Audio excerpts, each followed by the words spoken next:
Hello friends, welcome to tasty pot. இன்றைக்கி நம்ம பன்னீர் பராத்தா எப்படி வீட்டில் செய்யலான்னு பார்க்கலாமா? வாங்க ஃப்ரெண்ட்ஸ், வீடியோக்குள்ளே போகலாம். இப்போ நம்ம முதல்ல மாவை பிசைஞ்சிக்கலாம். அதுக்கு 1 கப் கோதுமை மாவு, தேவையான அளவு உப்பு, 1 டீஸ்பூன் எண்ணெய், இதெல்லாம் சேர்த்து நல்லா பிசைஞ்சு விடுங்க. இப்போ இதில் தண்ணி 1/4 கப் சேர்த்துக்கோங்க. எல்லாத்தையும் சேர்த்து நல்லா பிசைஞ்சு விடுங்க. இப்போ நம்ம மாவை பிசைஞ்சாச்சுங்க. ஆனாலும் மாவு நமக்கு நல்லா சாஃப்டாக வரக்காக இன்னொரு 10 நிமிஷம் போல் நல்லா பிசையணும். இப்போ நமக்கு மாவு நல்லா சாஃப்டாக கிடச்சிருச்சுங்க. இது ஒரு அரை மணி நேரம் போல் அப்படியே இருக்கட்டும். இப்போ நம்ம பராத்தாக்கு தேவையான ஸ்டஃபிங்கை ரெடி பண்ணிடலாம். நான் இன்றைக்கி ஸ்டஃபிங் செய்யறதுக்கு பன்னீர் 150 கிராமை உதுத்து வச்சுருக்கேன். நீங்கள் உதுத்தும் வச்சுக்கலாம், இல்லைனா துருவி கூட வச்சுக்கலாம், அது உங்கள் விருப்பம். இதில் நறுக்கிய பெரிய வெங்காயம் 1, துருவிய இஞ்சி 1 டீஸ்பூன், வரமிளகாய்த்தூள் அரை teaspoon, garam masala 1/4 teaspoon, chaat masala 1/4 teaspoon, கறிவேப்பிலை இலை சிறிதளவு, புதினா இலை சிறிதளவு, கொத்தமல்லி இலை சிறிதளவு, இது எல்லாத்தையும் போட்டு நல்லா கலந்து விடுங்க.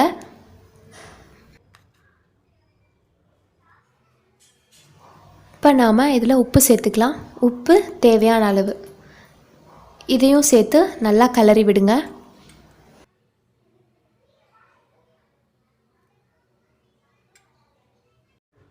இப்போ நாம் ரெடி பண்ண வச்சுருந்த ஸ்டஃபிங்கை சின்ன சின்ன பாலாக உருட்டி வச்சுக்கோங்க.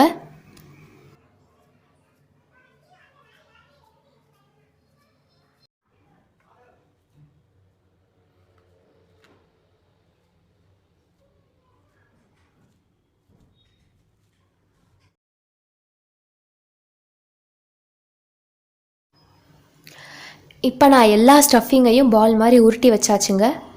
நாம் இனி பராத்தா செய்ய ஸ்டார்ட் பண்ணிடலாம். அரை மணி நேரம் போல் ஆயிடுச்சுங்க. இப்போ நம்ம மாவு எப்படி இருக்குன்னு பார்க்கலாம். மாவு ரொம்ப நல்லா சாஃப்டாக வந்திருக்கு.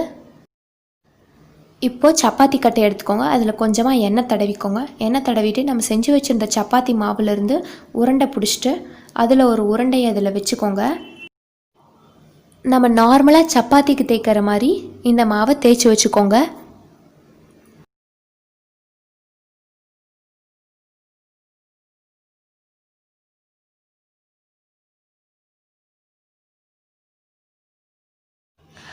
நாம் சப்பாத்தி மாவு தேய்ச்சாச்சுங்க. இதில் நாம் செஞ்சு வச்சுருந்த பன்னீர் கலவையை நடுவில் வச்சுக்கோங்க. வச்சுட்டு ஓரத்துலேருந்து கொஞ்சம் கொஞ்சமாக அப்படியே மடிச்சுக்கிட்டே வாங்க. கைவிடாமல் அப்படியே மடிச்சுக்கிட்டே வாங்க.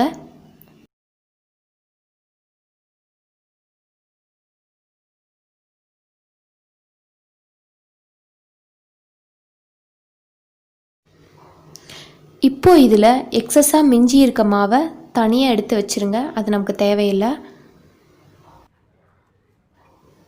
இப்போ இதை நம்ம தேய்க்க ஆரம்பிச்சிடலாம். ரொம்ப கவனமாக மெதுவாக தேய்க்கணும். உள்ளுக்குள்ளே இருக்க பன்னீர் கலவை வெளியே வராத மாதிரி பார்த்து தேய்க்கணுங்க. இப்போ நாம் மாவை தேய்ச்சி முடிச்சாச்சுங்க.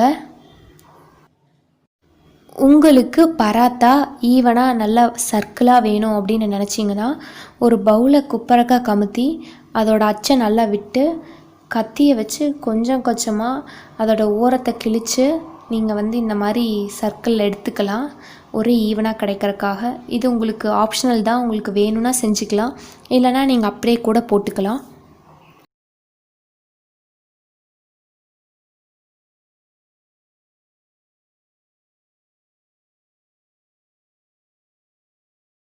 ஒரு பேன் எடுத்துக்கோங்க. பேன் நல்லா காஞ்சதும் அதில் இந்த பராத்தாவை போட்டுக்கோங்க.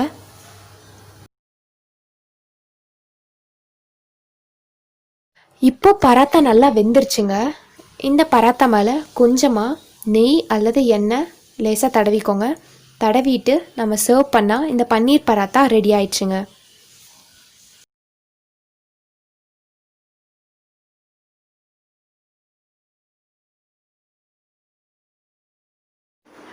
நீங்களும் இந்த ரெசிபியை ட்ரை பண்ணி பார்த்துட்டு எப்படி இருக்குன்னு கமெண்ட் பண்ணுங்கள். Thank you friends.